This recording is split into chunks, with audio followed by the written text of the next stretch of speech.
Good morning, good morning. Shabbat Shalom. Welcome to Cornerstone Baptist Church, Salem, Oregon. I'm Roland Hildebrandt, and I'll be your tour guide through the second portion of Exodus.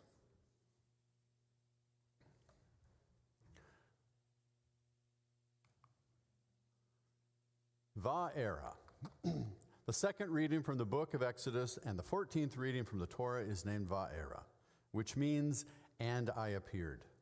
The title comes from the first words of the second verse of the reading, which says, "And I appeared to Abraham, Isaac, and Jacob as God Almighty." Exodus 6:3.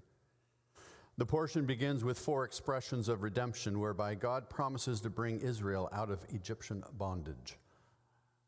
And those four aspects are developed in the Passover Haggadah, the reading.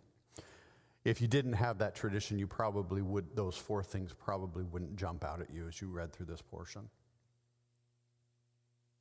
The narrative progresses to tell the story of the first 7 of the 10 plagues that God unleashed on Egypt.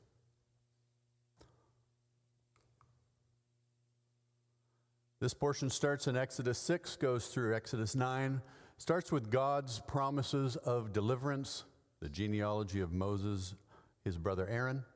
Moses and Aaron obey what God tells them to do. Aaron's miraculous rod. And then we start plague 1, water to blood. Plague 2, frogs. Plague 3, gnats, maybe mosquitoes. Plague 4, flies. This is the one that traditionally is interpreted as wild beasts, because it doesn't say flies. It says a mixture. So there's a whole bunch of things going on. So maybe a lot of different kinds of animals, a lot of different kinds of flies. Number 5, the plague on the livestock. 6, boils on man and beast. And 7, thunder and hail. And we do not have, at this point, we don't have the printouts made, if they get made. All right, I believe they will be distributed in a minute. In the Haftarah, we get into Ezekiel, Israel's redemption, judgment on corrupt leaders, and Israel redeemed. And then in the gospel portion, we read about the healing of a demon-possessed man and the discussion of the divided kingdom.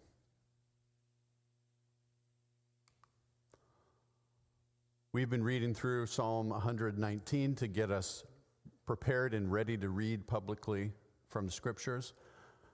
This is the 14th reading, which corresponds to the 14th letter of the Hebrew alphabet, Nun, and it corresponds to this word here, lamp.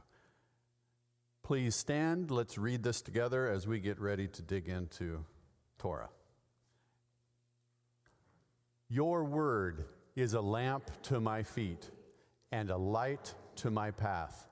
I have sworn an oath and confirmed it to keep your righteous rules. I am severely afflicted. Give me life, O Lord, according to your word. Accept my free will offerings of praise, O Lord, and teach me your rules. I hold my life in my hand continually, but I do not forget your Torah. The wicked have laid a snare for me, but I do not stray from your precepts. Your testimonies are my heritage forever, for they are the joy of my heart. I incline my heart to perform your statutes forever, to the end.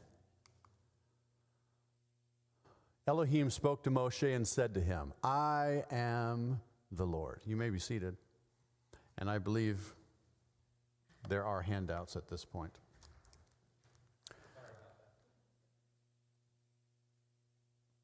We have a pretty thin crowd here. I think a lot of people are Shabbating at home, which is perfectly fine. Last week, I spent a significant amount of time. I'm going to get my jacket. It's just not working. I spent a significant amount of time talking about God's name and the discussion of I am and what was going on there with Moses at the bush. And we're going to pick up there again. If you just read this in English, I try not to get frustrated with the Lord in the English Bibles. But again, I come from a tradition of 40 years in Western Christianity where God's name didn't matter. It was virtually unknown. And so when I listen through the audio portion of this week, it's in the English Standard Version like I have up on the screen, and they put in the Lord all the time, my name, the Lord, it grates me a little bit. But again, if you had been raised in a different tradition, you would need something else at this point in your life. I am presenting from a perspective that you're from a Western Christian perspective, and you need to shift over to this side. Our kids who are raised in this church, what do they need? They might need to spend some time over there.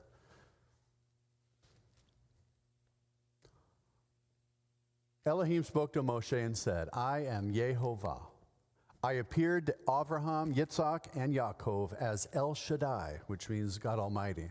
But by my name, Yod-Heh-Vav-Heh, I did not make myself known to them. This was the first question that I asked. What does this mean? If you just read this in English, you might think that Yod-Heh-Vav-Heh doesn't show up in the Bible previous to this passage in Exodus. You might think that. And some people do. How you would test that, because remember, the Torah was written down a long time after it actually happened, especially like Genesis. It wasn't written, well, they might have had parchments written down, but Moses codified it. He took all of these different sources and wrote it together.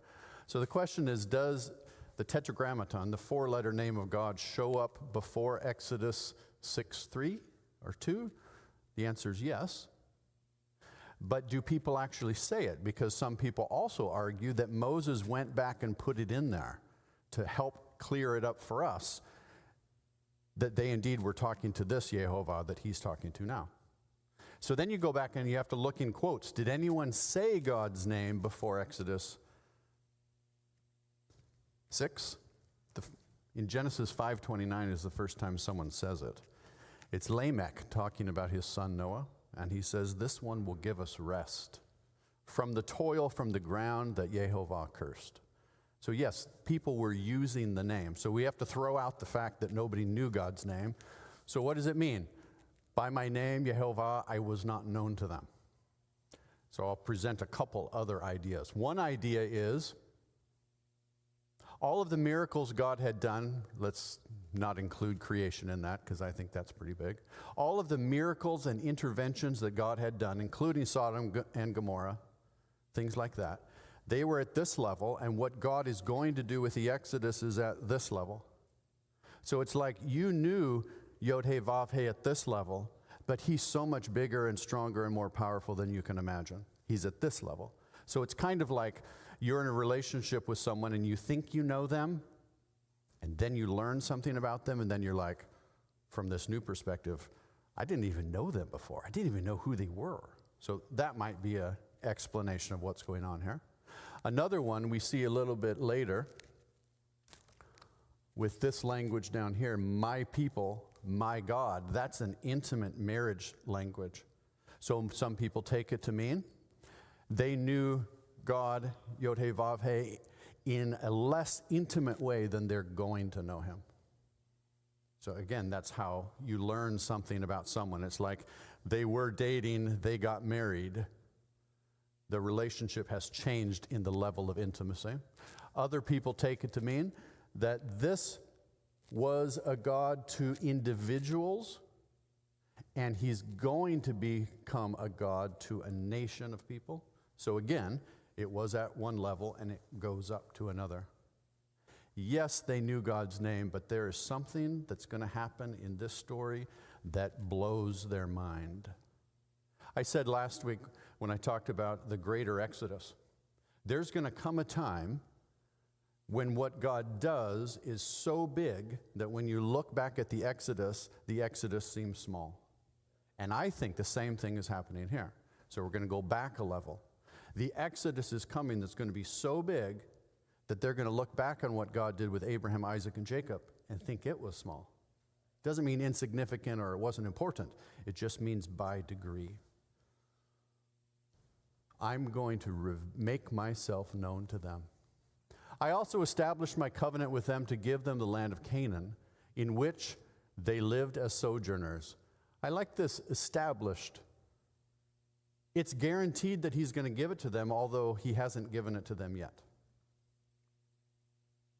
It's not finished yet, although there's something established. It's like the contract was written. It's guaranteed. Moreover, I have heard the groanings of the people of Israel, whom the Egyptians hold as slaves, and I have remembered my covenant. Hebrew is an action language. These words heard and remembered. Heard is not just something that happens with your ears. And remembered is not just something that happens in your mind. It's kind of like this. I remembered that I needed to call someone. Did I remember it, or did I go and actually do the thing that I needed to do? These are action words. Say therefore to the people of Israel, I am Yehovah, and I will bring you out from under the burdens of the Egyptians, and I will deliver you from slavery to them, and I will redeem you with an outstretched arm and with great acts of judgment. I will take you to be my people, and I will be your Elohim, and you shall know that I am Yehovah, your Elohim, who has brought you out from under the burdens of the Egyptians. This is the beginning. I asked a question about this. This is the first time my people is used to describe this nation. God is owning them. This is marriage language, very similar. The tense is a little bit wrong, but very similar to husband and wife. There's an exclusive relationship being described here. I will bring you to the land that I swore to give Abraham, Yitzhak, and Yaakov. I will give it to them for a possession. I am Yehovah. Moshe spoke thus to the people of Israel, but they did not listen to Moshe because of their broken spirit and harsh slavery. Listen, it's an action word. It is not saying they didn't hear what he said. It's saying they heard what he said, but it couldn't get into their heart. They're saying from the position that they were at, they were hurting so bad. Have you ever heard good news, but you were so sick, so tired, in so much pain, the good news couldn't get deep into you? That's what's going on here. So Yehovah said to Moshe, go in, tell Pharaoh, king of Egypt, to let the people of Israel go out of this land. But Moshe said to Yehovah, behold, the people of Israel have not listened to me. How then shall Pharaoh listen to me? For I am of uncircumcised lips. I asked the question, how is this connected to last week when it said he had a heavy tongue and a heavy mouth, or slow of speech is both of those. The people have not listened to me. And again, this is an action word. They did listen to him. In fact, from last week's portion, they did listen to him, and it says they did believe, but then they started walking it out. And then the taskmasters got more severe to them. They started getting punished more. They had to build bricks without straw. And at that point, their hearts failed them. So yes, they heard, but it wasn't done yet. But Yehovah spoke to Moshe and Aharon and gave them a charge about the people of Israel, about Pharaoh, king of Egypt, to bring the people out of the land of Egypt. These are the heads of their fathers' houses. I'm going to read what's on the screen, but I'm not going to show it to you because it's a genealogy, and I think it makes more sense to show it in a more like this form. So the genealogy is described generationally. So they talk about Reuben, Simeon, Levi. Then they jump into the sons and so forth. So I'll read from the portion, and I'll leave this up here. These are the heads of the fathers' houses. The sons of Reuben, the firstborn of Israel, Hanok, Palu, Hezron, and Carmi. These are the clans of Reuben. The sons of Shimon, Jemuel. I did not practice these names. Jamin, Ohad, Jachin, Zohar, and Shaul, the son of a Canaanite woman. These are the clans of Shimeon. And of course, why is that included there? These are the names of the sons of Levi according to their generations. Gershon, Kohath, and Merari, the years of the life of Levi being 137 years. The sons of Gershon, Libni and Shimei, by the clans. The sons of Kohath, Amram, Izhar, Hebron, and Uzziel, the years of the life of Kohath being 133 years. The sons of Merari, Mahli and Mushi. These are the clans of the Levites according to their generations. And now we're back up to the next generation. Amram took as his wife Jochebed, his father's sister, and she bore him Aaron and Moshe, the years of the life of Amram being 137 years. Last week we heard that Moses' parents were both Levites. They were very closely related. The sons of Issachar, Korah, Nepheg, and Zichri. The sons of Uzziel, Mishael, Elzaphan, Sithri. Aharon took as his wife Elsheba, the daughter of Amminadab and the sister of Nashon, and she bore Nadab, Abihu, Eleazar, and Ithamar. The sons of Korah, Asir, Elkanah, and Abisaph. These are the clans of the Korahites. Eleazar, Aaron's son, took as his wife one of the daughters of Putiel, and she bore him Phinehas. These are the heads of the fathers' houses of the Levites by their clans. And then verse 26. These are the Aaron and Moshe to whom Yehovah said, bring out the people of Israel from the land of Egypt by their hosts. They use this word, these are, this Moses. It was they who spoke to Pharaoh, king of Egypt, about bringing out the people of Israel from Egypt. This, Moses and Aaron. They're letting all the people know who they are, who they're related to.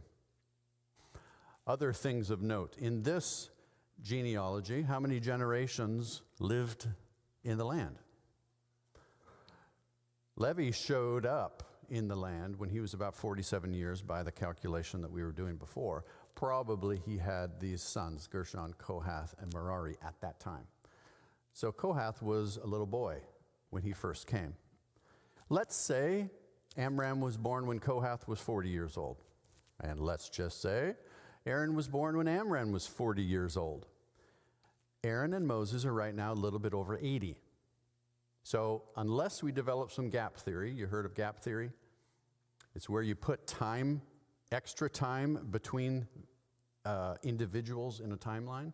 If you add this timeline up, it's 40 years from here to here, 40 years from here to here, and then 80 years, 160 years.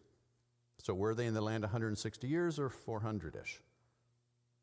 Some people develop a gap theory and say not everybody is listed in this genealogy, or it's only 3 generations. Another thing of note, where's his wife? We see some issue later on. She's actually a Midianite. So Aaron, why? This is not a complete list of all of the 12 tribes. It's saying the firstborn, Reuben was up there and Simeon is right there. And then this is developing the Levites who later become the priests. On the day when Yehovah spoke to Moshe in the land of Egypt, Yehovah said to Moshe, I am Yehovah. Tell Pharaoh, king of Egypt, all that I say to you. But Moshe said to Yehovah, behold, I have uncircumcised lips. How will Pharaoh listen to me? This sounds exactly like what we read a minute ago.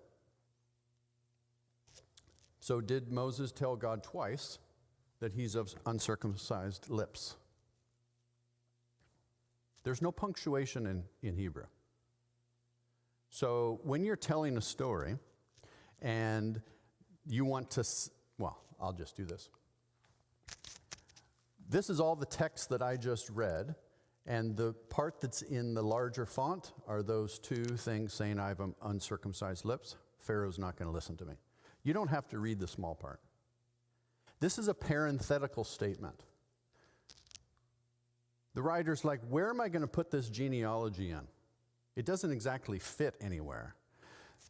So it's like when you say the exact phrase here as down here, it's saying this is like a parenthetical statement. It kind of can be set off by itself. Sometimes when I have people in my house and I start a conversation, I'm talking about how I can't talk to Pharaoh. And then the conversation kind of goes off on a tangent, goes way over here, and then I say something like, as I was saying, Pharaoh wouldn't listen to me. that tells the reader we're back to the narrative story. We took a little detour to talk about a genealogy. Now we're back. When you hear the exact phrase like that, they actually often will represent like parentheses in the story. Carrying on. As I was saying, and Yehovah said to Moshe, see, I have made you like Elohim to Pharaoh, and your brother Aharon shall be your prophet. I asked a question about this.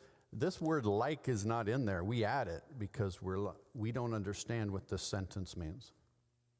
A question discussed before is, Moses was given the staff that would turn into a snake. Moses was given all of those signs, but then when Aaron came in, it's Moses that did the signs.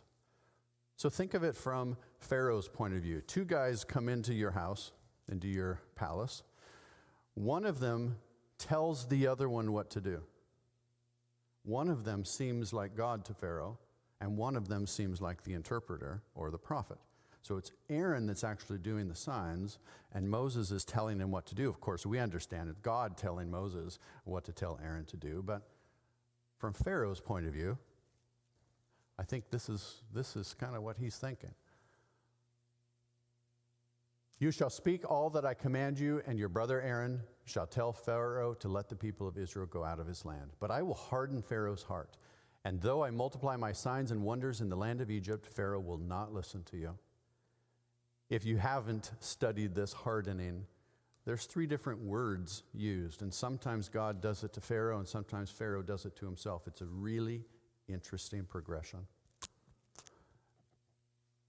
Then I will lay my hand on Egypt and bring my hosts, my people, the children of Israel, out of the land of Egypt by great acts of judgment.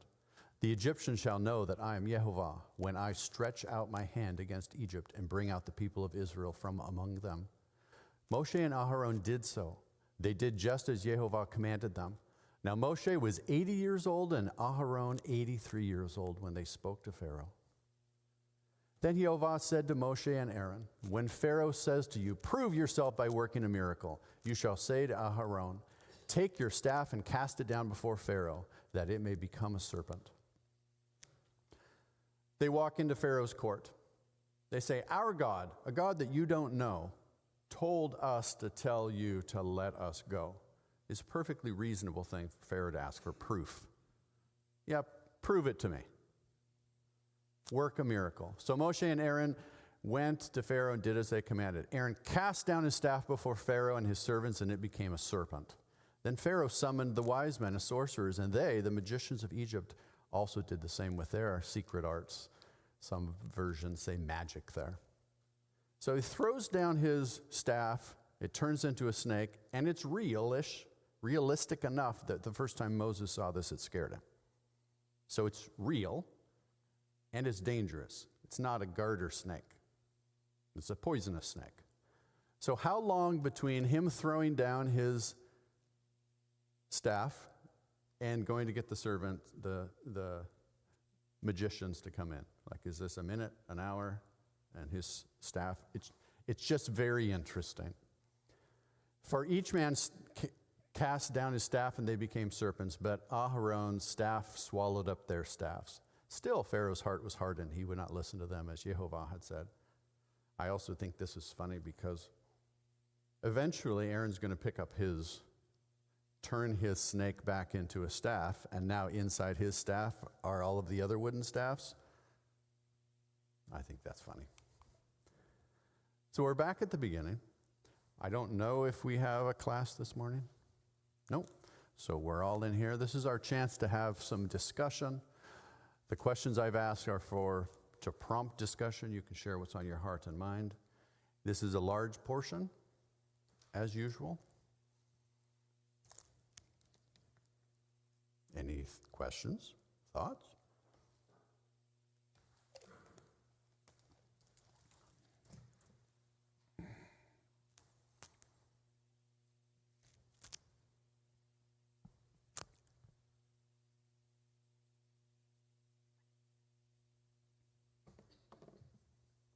Pat, up front.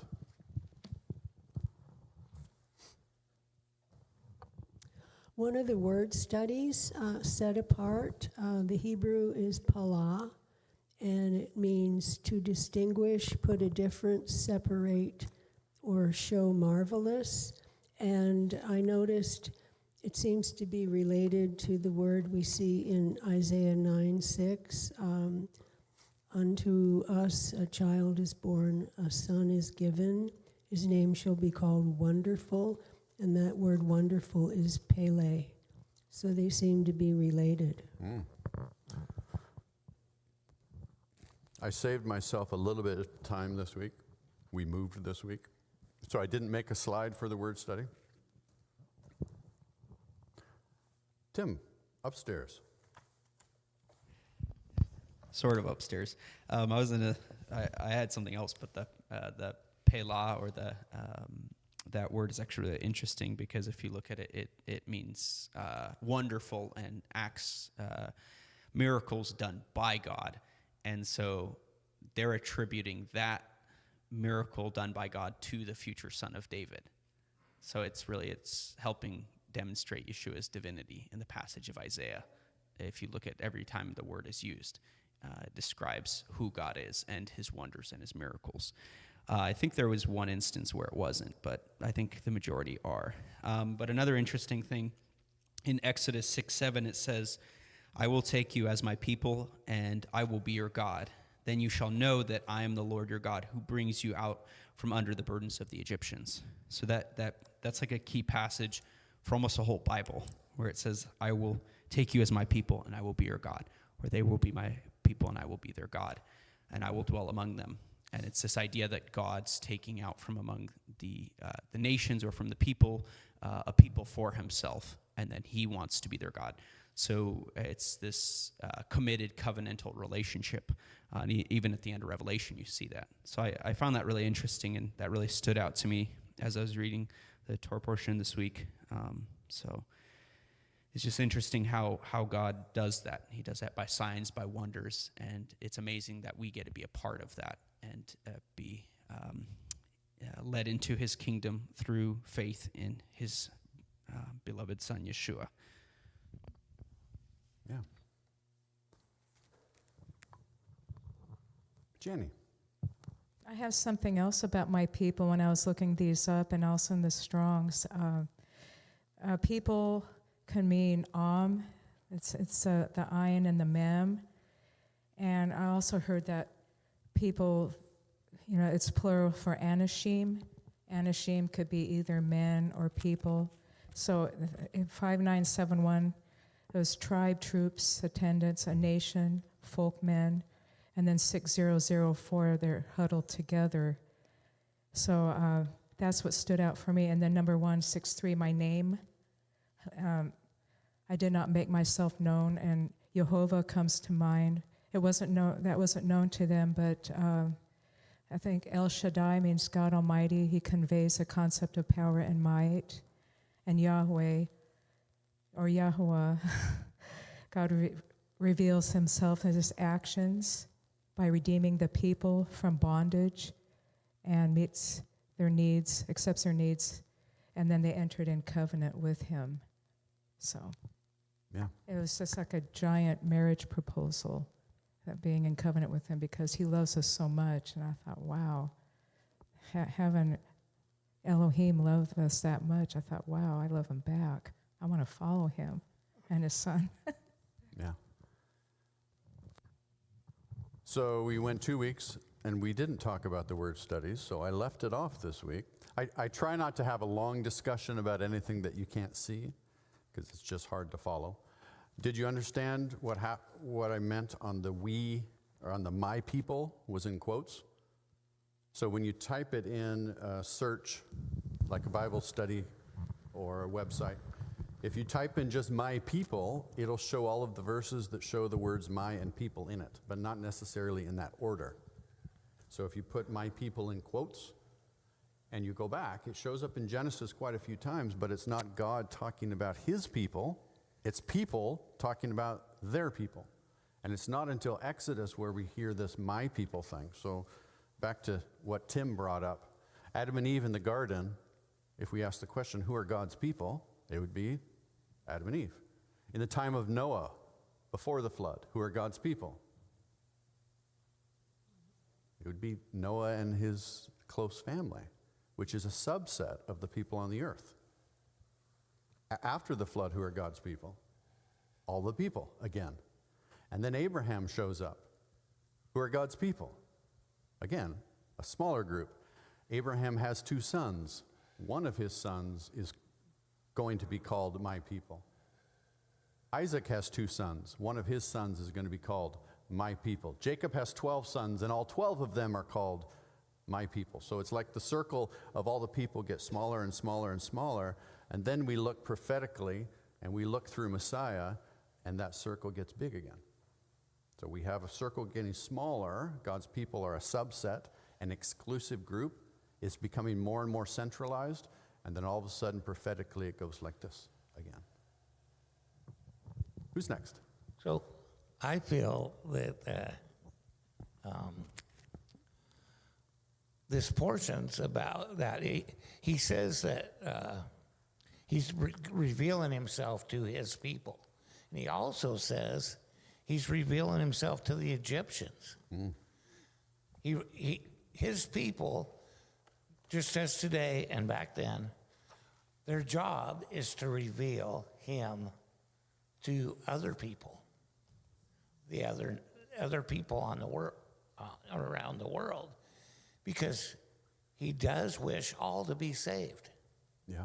And that's what his people, his children, are to do, is to reveal him to them, to others also. And that's why you get this bigger family. And that's his purpose. The Egyptians were actually favored to have those people come to Egypt. Yahweh, I believe, favored the Egyptians in a lot of ways. He didn't say wipe them out like a lot of the other nations. Right. He tells them later, don't. You be kind to the Egyptians because you were once welcomed into their land. And I just think it's wonderful you see that through this. The plagues, the first plagues happened to all. They're in Goshen too, I guess, I believe. And then later, Goshen's exempt from those plagues.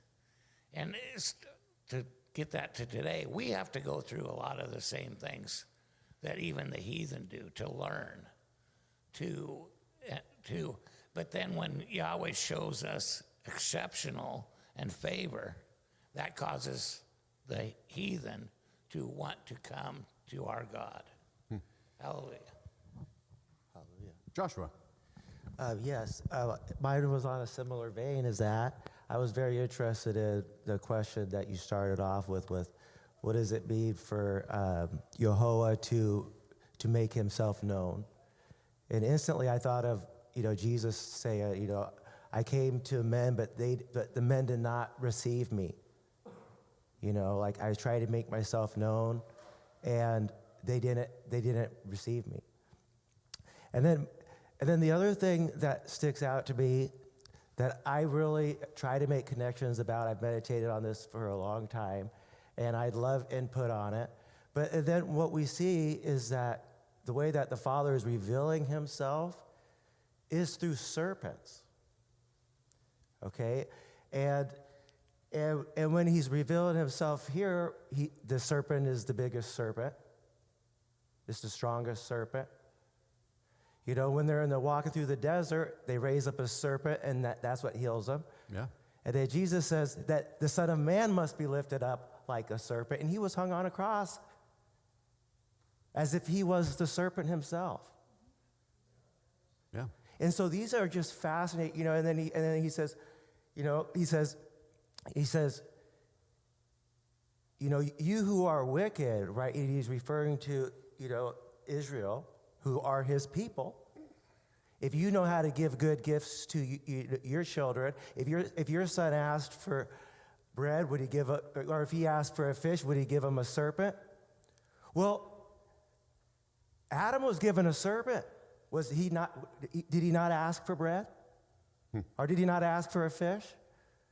And so maybe the reason why we're getting serpents is because that's what we're really want. We're not really interested in fish because we're wicked.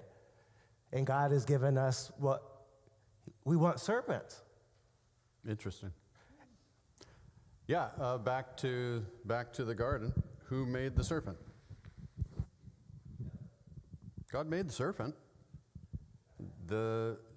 Somehow there was a collusion going on. The serpent allowed himself to be used, or something like that. But in the prophecy there's going to be enmity. There's going to be a hatred between humans and serpents. So it is a little bit weird because snakes gross us out. And yet it was used in the wilderness. So it is interesting. I don't have the answer, but it is an interesting discussion. Gita, do you have? Oh. Yep. I'm sad because I thought my paper was in my Bible, and it's not, so I'm trying to remember what I wrote down. But I was looking at the word swarm, Yeah. and what was interesting to me about this is the connection to creation in Genesis 1, where God said, "Let the waters bring forth abundantly moving creatures that have life," which is the swarm word, H3117. And but then it's also seen again in the story of the flood. So it's in a narrative of the creation, and it's in a narrative of decreation in the flood. And then also, right after the flood, he talks about that they might breed abundantly in the earth, using that same word, be fruitful and multiply. So again, about the recreation afterwards. And then now coming up in the Exodus story, it's kind of a similar decreation. And I think one of the questions was about Yahweh showing himself or letting them know who he is. And it's almost like he's trying to now show them and Pharaoh and the people of Egypt that he's a creator and he's a redeemer as well. Yeah, that word swarm. Were you here last week? Yes. Yeah. That word swarm is used to describe the Hebrews in the land of Egypt. They were a swarm. There were so many of them. They were moving around like a swarm. And it's given in the creation story, and it's also given in the blessing after Noah's flood, or God's flood. It's given to the survivors of the flood, which is go fill the earth, swarm it, spread out. Yeah. And also, I did a study on, did you ask about the dragon? Yes, you had a question about the dragon. And the interesting word of that is that it's the tanim,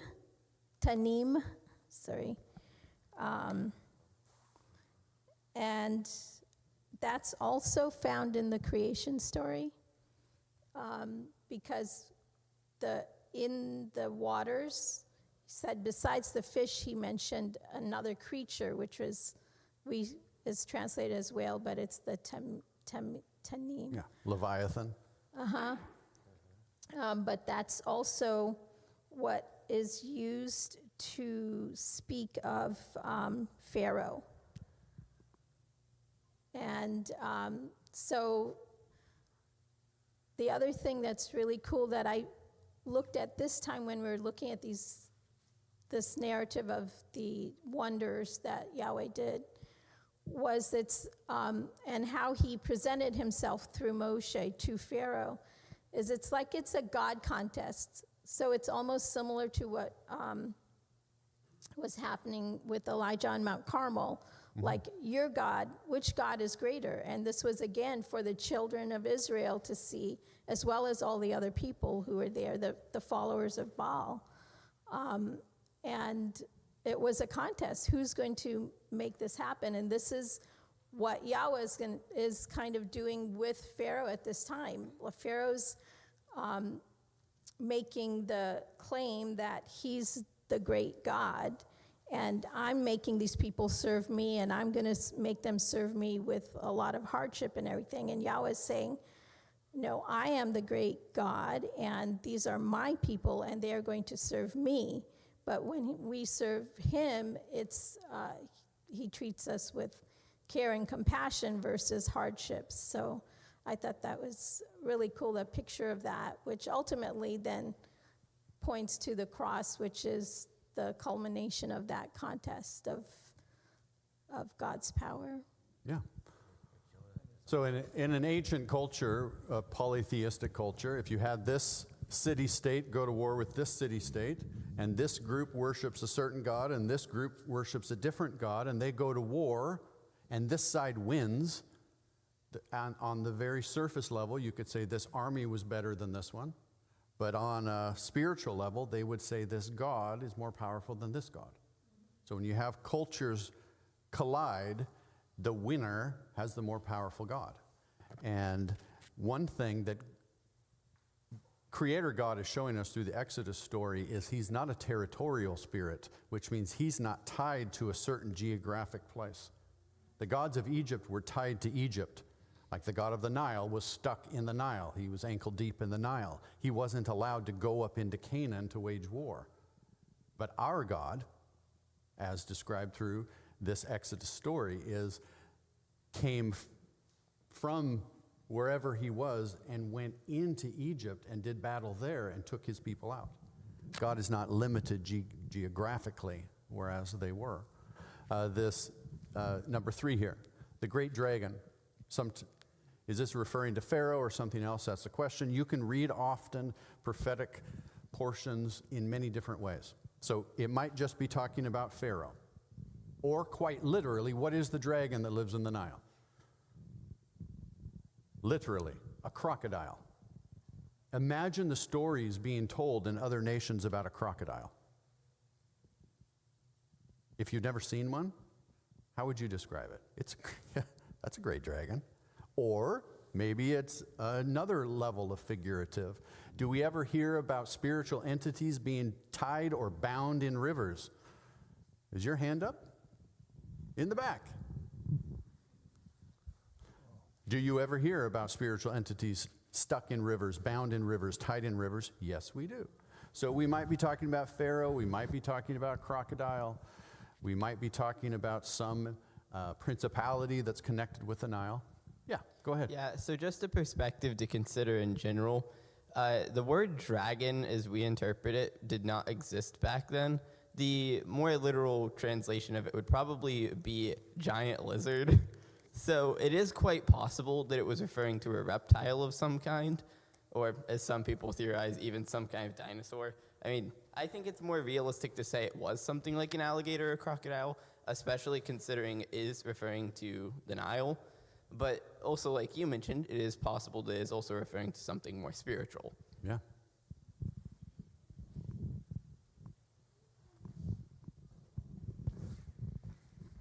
Just to add to this, one of the verses that stood out to me related to this word is Isaiah 27:1.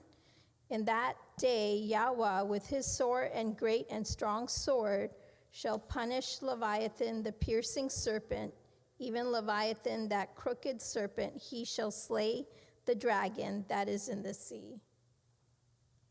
And then we know that the dragon, when we go to Revelation, is connected to or representative of the adversary. So maybe we should picture the dragon in Revelation as a crocodile, based on context. I want to point out number 2 and 4 here. I say scattered, and then I drew a little arrow, because prophetically, the gathering always comes after the scattering. Scattering comes first, then the gathering. And at the beginning of Ezekiel, it says that Israel has been scattered. The first question, when was Ezekiel written? This was written from Babylon, which means the northern kingdom had been assimilated, taken away. The southern kingdom had been taken into captivity. And from captivity, he's saying, he's standing on a fact. We have been scattered. We are scattered. We will be gathered. And then in the prophecy, question 4, it's talking about Egypt. It says there will come a time when Egypt gets scattered out of their land and then will be gathered back. This progression of God scatters things, and then they grow in the foreign soil, and then he gathers them back up. Jenny. I was just going to say one more thing about that great dragon. It kind of reminds me of the sea serpent, the Loch Ness monster that was found in the water in Scotland. But what I wrote down was, it could be a mythical sea monster, but yeah, like Leviathan. But I also found out the difference between a crocodile and an alligator, and that this great dragon could have been a crocodile. It swims in salt water, but alligators swim in fresh water. So I never knew that before, but every day we learn something new. So yeah, it could have been a crocodile, mythical sea. Yeah, it could have been Leviathan. I'm just trying to get the closest to what Yeah. And the now question is. we have books with pictures of creatures that don't live in our land. We have the internet to search for pictures of crocodiles, and they did not back then. So literally, in the land of Canaan, what would the stories be about those things that lived in Egypt? Like, how would they describe it? And of course, you go many miles and many years, and the stories get even bigger. Of course, they probably breathed fire and were as tall as an elephant, right? Because the stories grow. I want to go back to this abomination because it's really important. They said, let us go into the wilderness to sacrifice to our God. Maybe Pharaoh could have let them go and he would have saved himself all this trouble. That's not exactly my point. What were they going to sacrifice? Sheep, lambs.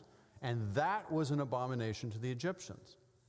Whether or not, so the Egyptians had a sheep god, and whether or not the Egyptians sacrificed their sheep to their sheep god, which might have been the case, for the Hebrews to sacrifice a sheep to Creator God would have been an abomination to them. And so Moshe says, we can't do the sacrifice here in your land because your people might pick up stones and stone us. Oh, I was just going to connect that too, because I spent some time in India that it's a very similar thing about cows. So cows are considered sacred, and bulls are also something that we do in sacrifice, which I believe they had a bull god. But it just put a really interesting thought in my mind that, there's a relation to each of these plagues and one of the pantheon of the Egyptian gods. And I said it's kind of good that this wasn't in India, because in India they have a monkey god and they have an elephant god, and that would have been something. But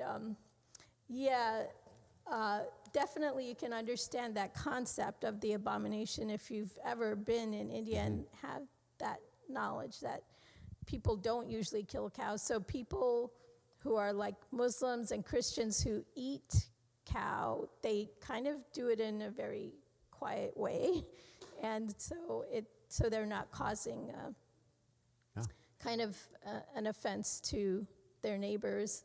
But yeah, that's interesting. There's two more questions up here. First one is 10, which Darren brought up. This understanding that of the 10 plagues, some of them affected the people in Goshen, and then there came a point where God drew a line and said no more. So much, in the Western Christian tradition, people obsess on the book of Revelation, take it out of context, build timelines and all of this description, without realizing that the book of Revelation is quite literally an amped up do-over or repeat of the book of Exodus. So as you read through the book of Revelation, you can ask the same question.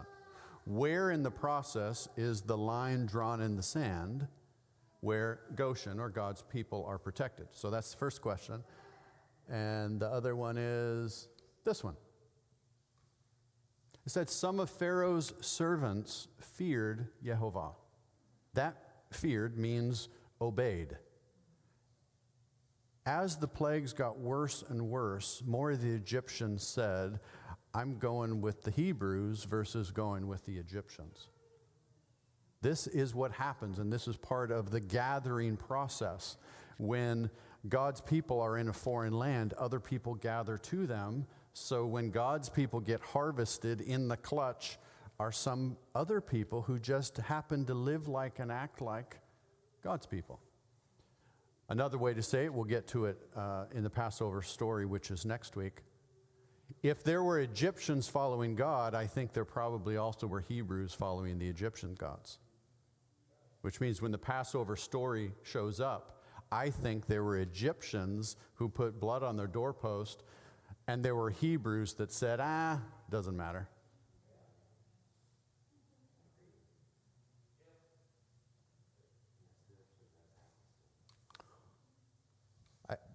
I ask a lot of questions.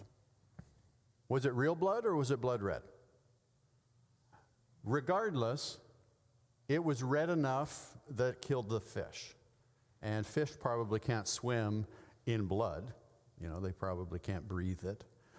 But the question comes from in Joel and then in Acts and then in Revelation. It says that the moon is turned to blood. Do we think that the moon is turned to literal blood at that point, or the moon turns red? So if the moon turns red, then analogously we can say something happened, it was red, the Nile was red, it killed the fish, and the people couldn't drink it.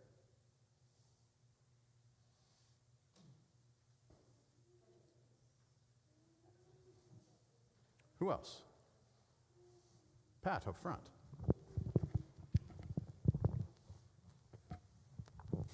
In Exodus 9, turn the page, I was just looking at how Pharaoh is such a deceiver that he says, I've sinned, please pray, this thunder and hail will stop. And Moshe says, yes, it will stop. But in verse 30 he says, but as for you and your servants, I know that you will not yet fear the Lord God. So he had good discernment there. And then when I got to the gospel portion, it's the same thing. When they were challenging Yeshua, it says he, knowing their thoughts, and he countered what they were saying. So I was thinking about the usefulness of having discernment when you're countering adversaries. And last week I almost got scammed by a phone call from a guy saying he's from Xfinity and he's going to help me. And I said, how do I know you're from Xfinity? And he knew my account number.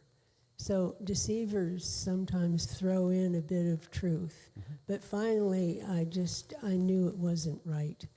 And I said, I'm calling my computer guy. And I didn't fall for it, but anyway. Yeah. Liars don't only tell falsehoods. Liars mostly tell the truth and then slip in one thing to deceive you.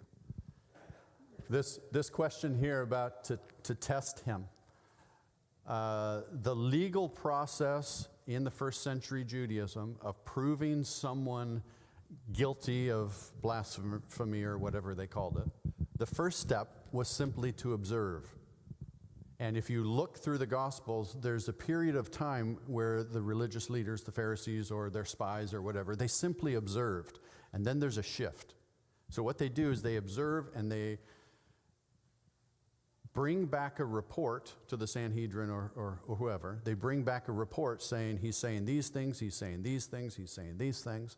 And then they were giving a list of tests, which means they came back to see if he would exactly say the thing that proved that he violated that test. So there's a transition where before they simply observe and then all of a sudden they start testing him, which means they're asking a very specific question, basically, to see if he lies under oath or commits perjury or breaks those laws. And so the test it's very specific.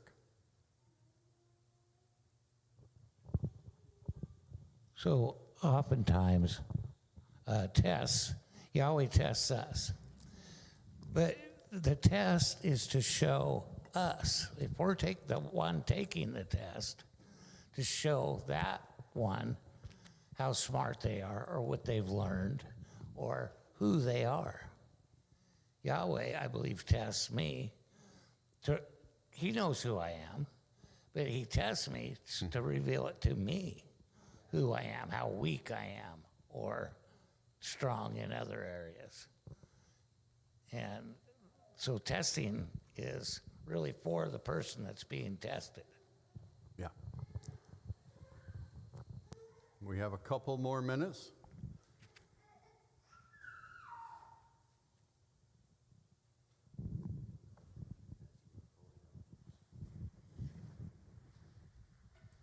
Hi, Gita. So one of the things I found, so just like we found that connection of the word swarm with Genesis and creation, there are a few other things that seem to point to a connection.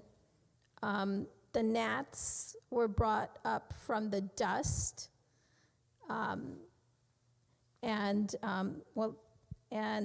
he was told to hit the rod on the dust of the ground, and then so it's very similar to Adam being made from the dust as well.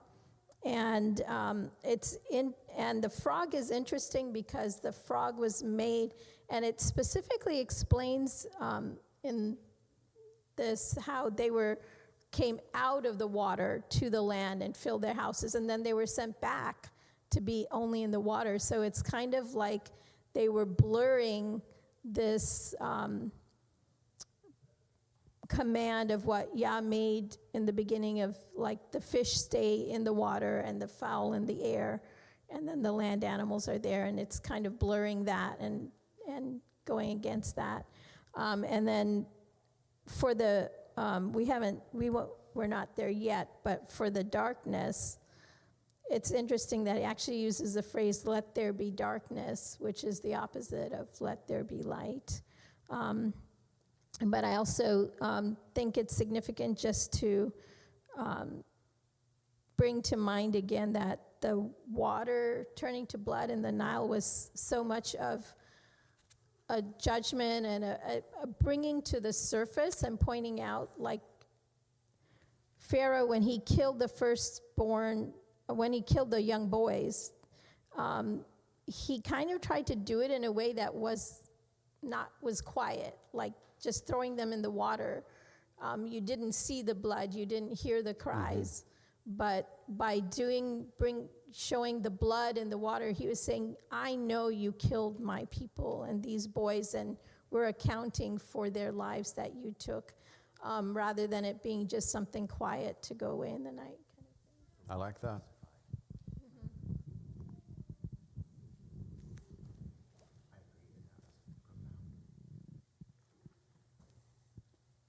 Well, it is a peaceful Shabbat. It is a peaceful rest.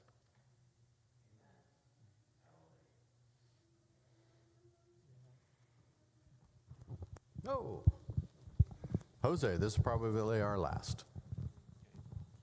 Shalom, everybody. Shalom. The observation on when Yeshua, he says, what will I compare this generation to? You know, and then he talks about we played the